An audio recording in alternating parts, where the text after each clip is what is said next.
Ahoy hoy, it's Michaela from Team Retro, where we like retro games and we like the devices that bring them to us.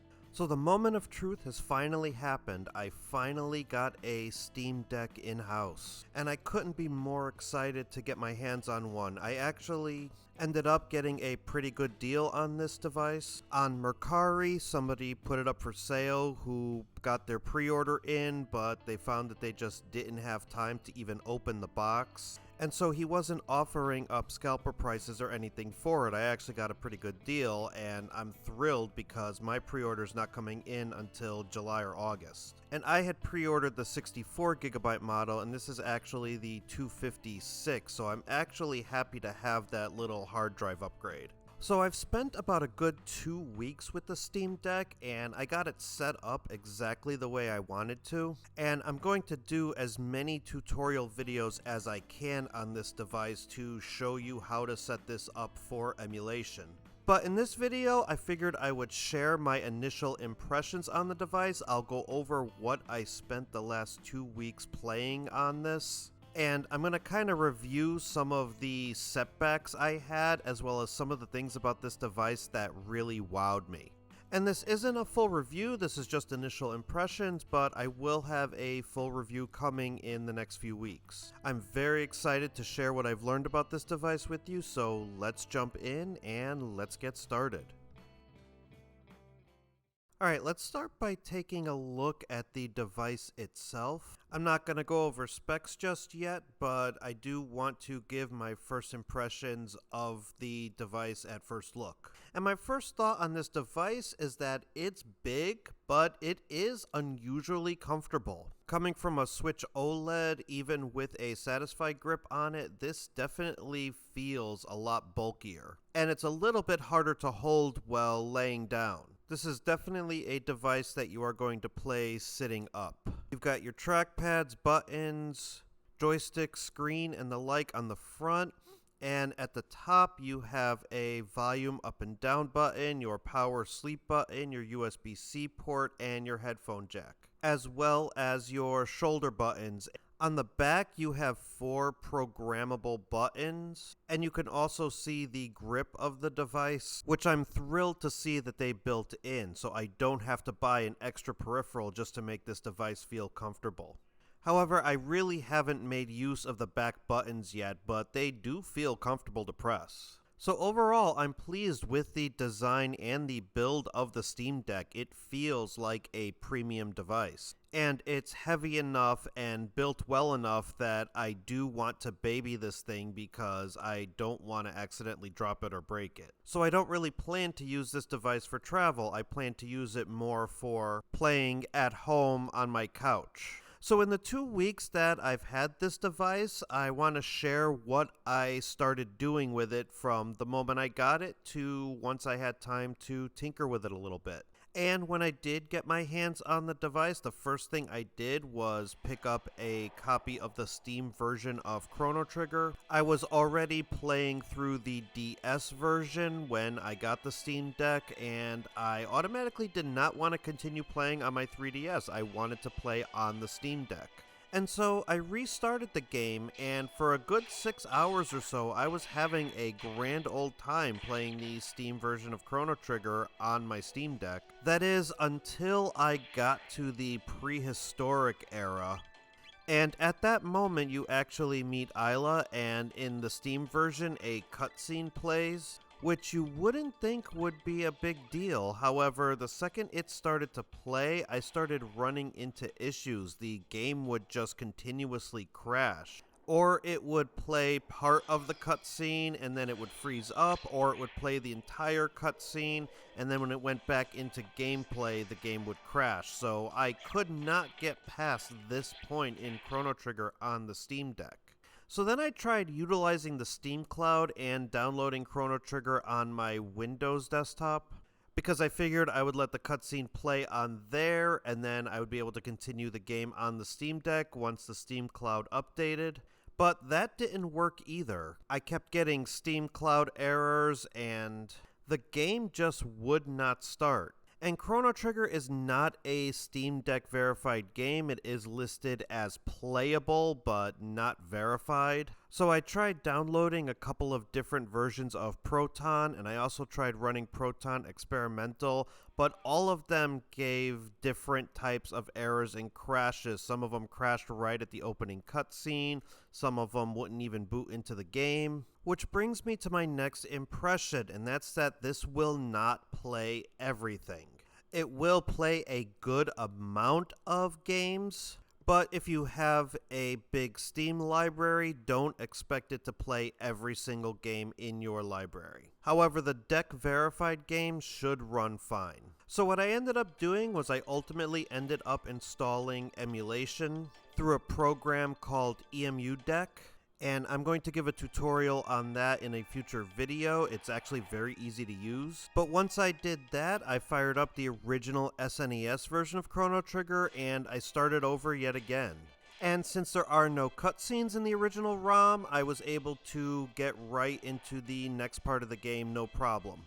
And because I knew the system could handle it, I threw the normal 2x filter on, and the game actually does look really nice on this device. Since I recorded this video, I actually upped the ante and did a normal 4x filter, and now the game looks even sharper.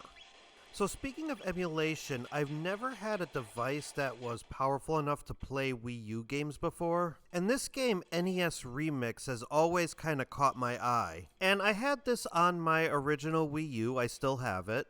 I bought it digitally on that device a while back. And it's just this cool game where you play these mini snippets of classic NES games like Super Mario Bros. And you have to complete these little challenging tasks and try to do it without losing lives and without doing it too slowly. And you could see here, I'm doing really bad. And generally, this game ran very well. It's not that hard to emulate. However, there were a couple of frame rate stutters here and there. But as you could see on the top left, it never really dipped below 50 frames per second. Now, unfortunately, I can't show too much as far as higher end emulation because I don't want the Nintendo ninjas coming after me. But I'll try to show some future emulation performance in other videos. So definitely look forward to that, but my next impression on this device is, yep, it is the emulation beast everyone says it is.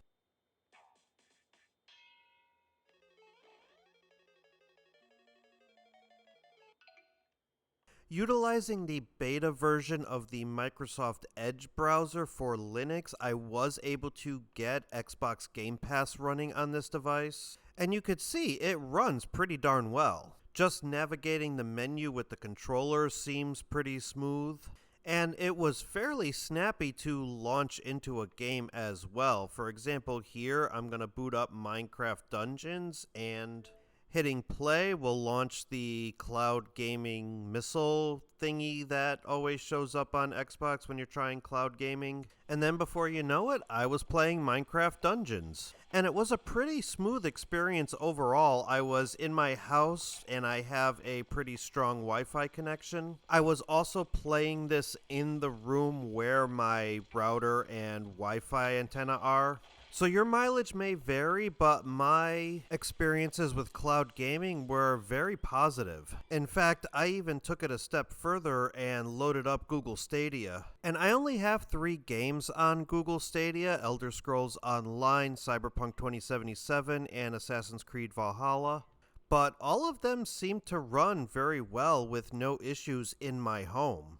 So I would say, based on initial testing and the short time I've had with this device, cloud gaming does seem viable through this Edge browser. And who would have thought we found a useful application for Microsoft Edge?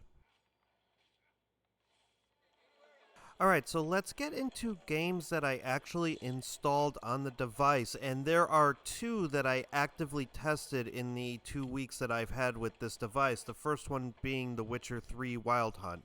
And this game is an absolute masterpiece. If you've never played it, I do highly recommend that you give this one a shot. So we're running this at 16 by 10 at 1200 by 800 resolution. And while it looks really good on this device, if you take a look at the top left of the screen, you'll notice that the battery is at 63%, and the system is already telling me that I only have an hour of game time left. So while this device can play these AAA PC titles at high settings, you're not going to be able to play them for very long before you're looking for that charger. Likewise with Monster Hunter World, now we locked this at 30 frames per second, but we're still at high settings at a 1200 by 800 resolution. But you'll notice that this game is running in 16 by 9. It actually doesn't support the 16 by 10 resolution of the Steam Deck. So there's very tiny, not really noticeable black bars at the top and bottom of the screen. And you're generally going to find this with the majority of games that you end up playing on this device. They're not going to push up past 16 by 9. Now this game is listed as playable on the Steam Deck, whereas Witcher 3 is listed as deck verified. So if a game is listed as deck verified, there may be a higher chance that it will support the 16 by 10 resolution.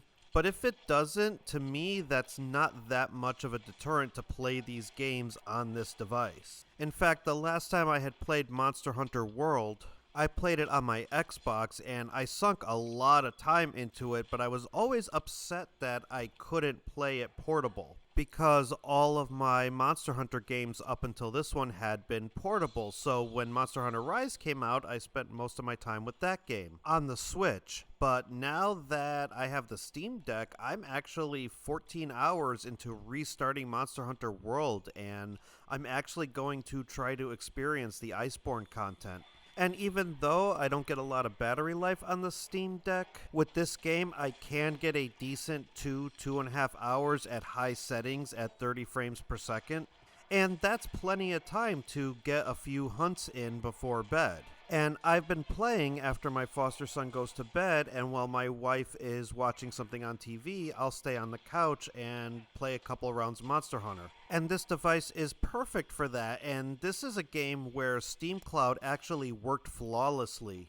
I've been able to play this game on the Steam Deck, save it, quit, and then go over to my PC and continue playing there right from where I left off. So it's really reinvigorated my interest in Monster Hunter World, even though it's a few years old now. So my last initial impression on this device is that AAA games will run decently on it. However, your battery use is going to vary, and you're going to find your battery draining a lot quicker than you expected. But that depends on your use case. So if you are playing an indie game or you're emulating an older system like Super Nintendo, you can get as much to 6 hours on this battery. But you're not going to be able to play that higher end stuff for as long. However, I do have to say, I really am enjoying my time with this device, and it has become the only device that I have used in the last 2 weeks. I haven't even touched my Nintendo Switch in that time. And I'll go a little bit more in depth when I do my final review, but in the short amount of time that I've had the Steam Deck, I've really enjoyed it. But that'll do it for this video. Thank you so much for watching. Let me know what you think about the Steam Deck in the comments below, and please feel free to continue the conversation in the Budget Aquaman Discord. Link will be in the video description. There's going to be a lot of tutorials and content regarding the Steam Deck coming up in future videos, so let me know what you would like to see. Again, thank you so much for watching, and if this video was helpful to you in any way, please be sure to like and subscribe. Until next time, bye for now, and don't stop believing.